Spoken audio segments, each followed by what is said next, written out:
Hello team, welcome to another ATP Geopolitics video. Myself, Jonathan, MS Pierce, Ukraine War News Updates, second part thereof for the 8th of January 2025. I'm going to start with the military aid video talking about the massive new aid package that has been hinted at from the Americans. Biden is to announce, according to the Associated Press, a new significant military aid package to Ukraine soon. The officials did not specify the exact amount of aid, but noted that the package would be significant and the last one before January the 20th.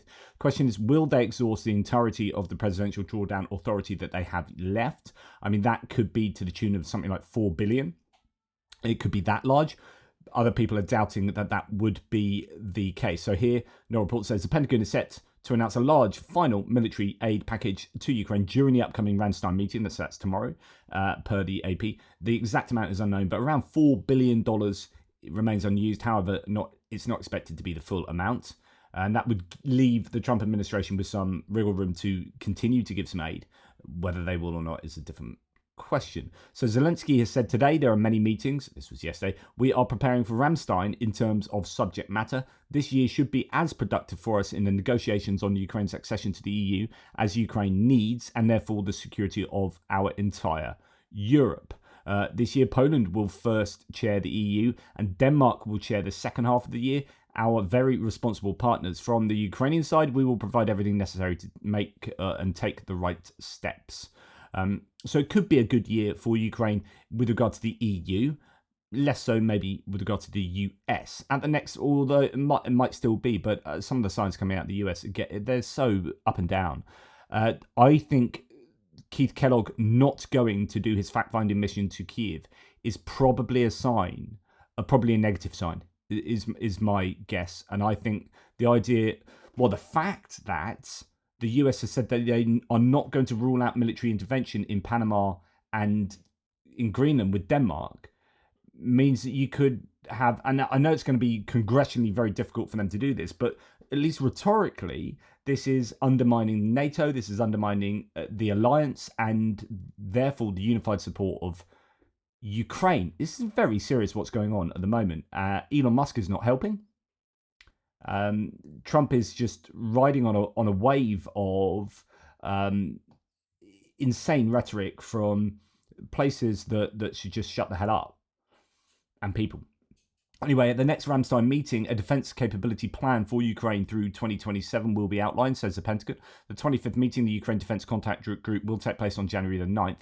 It's thought to be headed by Lloyd Austin, so it won't be the heads of state as it was previously arranged to be before Biden was unable to make the last one due to the hurricane. But yeah, so I think that's probably Lloyd Austin's last kind of move, isn't it? Right, Shashank Joshi says defense sources said many of those working at the Pentagon received phone calls from Trump's transition team in recent weeks warning their jobs were vulnerable. A section led by Cooper, liaising with the coalition supporting Ukraine, was likely to be axed. So if you're thinking that Trump is going to make all the right decisions, don't worry, it's all going to be fine, the signs are not looking good. So they're saying you're gonna be axed, so you're getting people jumping ship already. Pentagon official coordinating Ukraine aid resigns. So Politico linked Laura Cooper's resignation to the growing uncertainty about upcoming changes in the Pentagon under Trump's administration, namely regarding the future of Ukraine policy. So if she's been told your whole unit's going to go, the coalition supporting Ukraine, a section led by Cooper, liaising with the coalition supporting Ukraine, was likely to be axed. If that's going to happen, then I'm sorry, support for Ukraine from the US government is likely to be axed. Just read the room. Quote, officers known to have been close to General Mark Milley, the former chairman of the Joint Chiefs of Staff, who had a combative relationship with Trump during his first term, are said to be on lists drawn up by the transition team. So, those lists, I think, are lists of people to get rid of. Right. On the other hand, Mike Martin MP, and I read you something from him the other day calling on $300 billion of frozen Russian assets to be released to Ukraine. He has passed a motion, or been behind a motion getting passed in the House of Commons, calling on the UK government to investigate how it can, with allies, seize the $300 billion of frozen Russian assets and give them to Ukraine for her and our defence. That's Mike Martin saying that, and here is the motion there. So, good news. Well done, Mike Martin. Excellent stuff.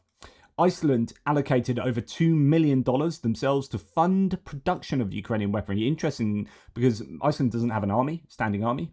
With this decision, the country joined Denmark's initiative to support Ukraine's arms manufacturing, established in 2023 when the Danish government agreed to create the Ukraine Fund. So Iceland getting involved there. Excellent.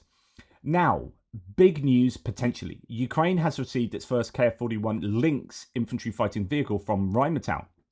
This is a vehicle that had been rumoured to be constructed within Ukraine, but we've not really had any confirmatory details about that.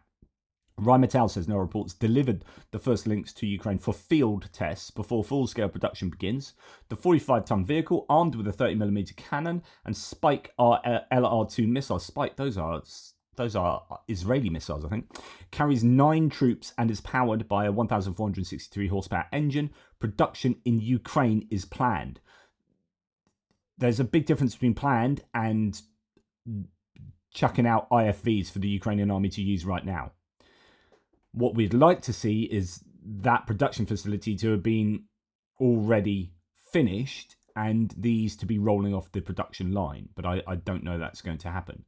So Germany to Ukraine adds a bit of detail. So Armin Parpiger, the Rheinmetall CEO, has confirmed that to the FAZ that the first Lynx IFB has been delivered. Was delivered at the end of 2024 and will now be trialled in Ukraine before a series order can be placed. Still, there are no details on how such an order would be placed.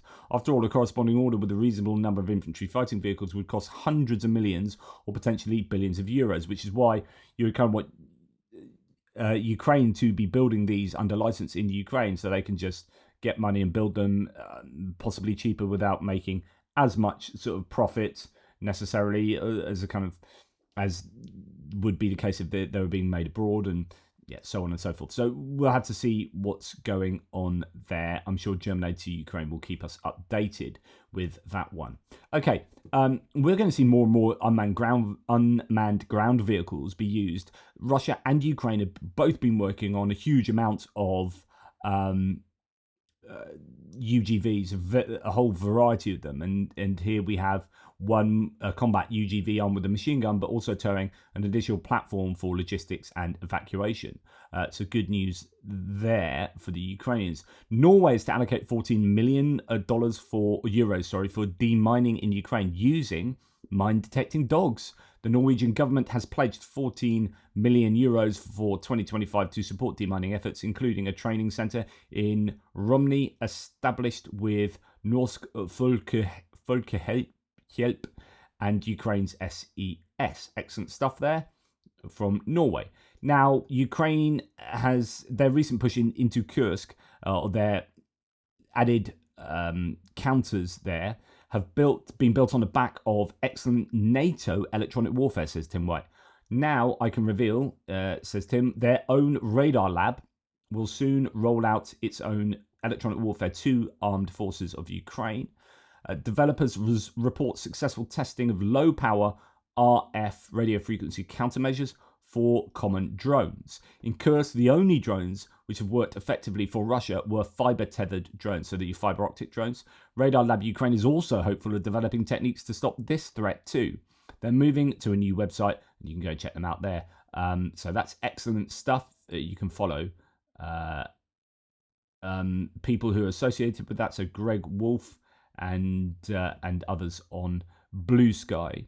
Now, I asked yesterday when we heard that there was a new record from an F-16 shooting down 6 cruise missiles in a single sortie, whether it was cheaper to fire missiles from an F-16 or from a NASAMS, and then you got Patriot, all these different missile systems. What would you prefer from a cost point of view? But of course, it's going to be cost versus capability. As indeed Brandon Clark here answers, a NASAMS fire AIM-120 AMRAAMs, so those are your air-to-air missiles. AIM-120s as fired by the NASAMS. These are air-to-air missiles, but they're used from a launcher on the ground. So they're going to have less of a range because they're fight. So again, it's the price against capability, cost against capability. So in order to get an air-to-air missile up to the required height and moving at the required speed, you have to start it from scratch. So you don't already have a speed of an airplane. So that when you're firing that missile, it's already got that speed going. You are starting from scratch, and you have to climb to altitude. So the range of surface-to-air missiles used, if they're using an air-to-air missile, is going to be much less than an air-to-air missile. Anyway, so bear that in mind. F-16 also fires the AIM-120, so NASAMS and F-16. So they have the same cost for the missile. The F-16 also fires AIM-9 Sidewinder, which is cheaper, but will have different capabilities. Also, it has a 20mm cannon, which is going to be even cheaper than that. Of course, operating the airplane itself is expensive. However, a SAM can only protect one area. A jet can cover thousands of square kilometers. So you're weighing up cost against capability, and essentially, I guess you just go and blow that up. We'll worry about cost later. What we need to do is blow that thing out of the air. Now, talk about F-16s. Max, and thanks for that, by the way, Brandon. Max24 says, or quotes Yuri Ignat, who was a former spokesperson for the Air Force. I think he still kind of is. F-16s cannot close frontline regions from CABs. These are the guided glide bombs that are dropped from Russian planes. So F-16s are not in a position to be able to do anything about them.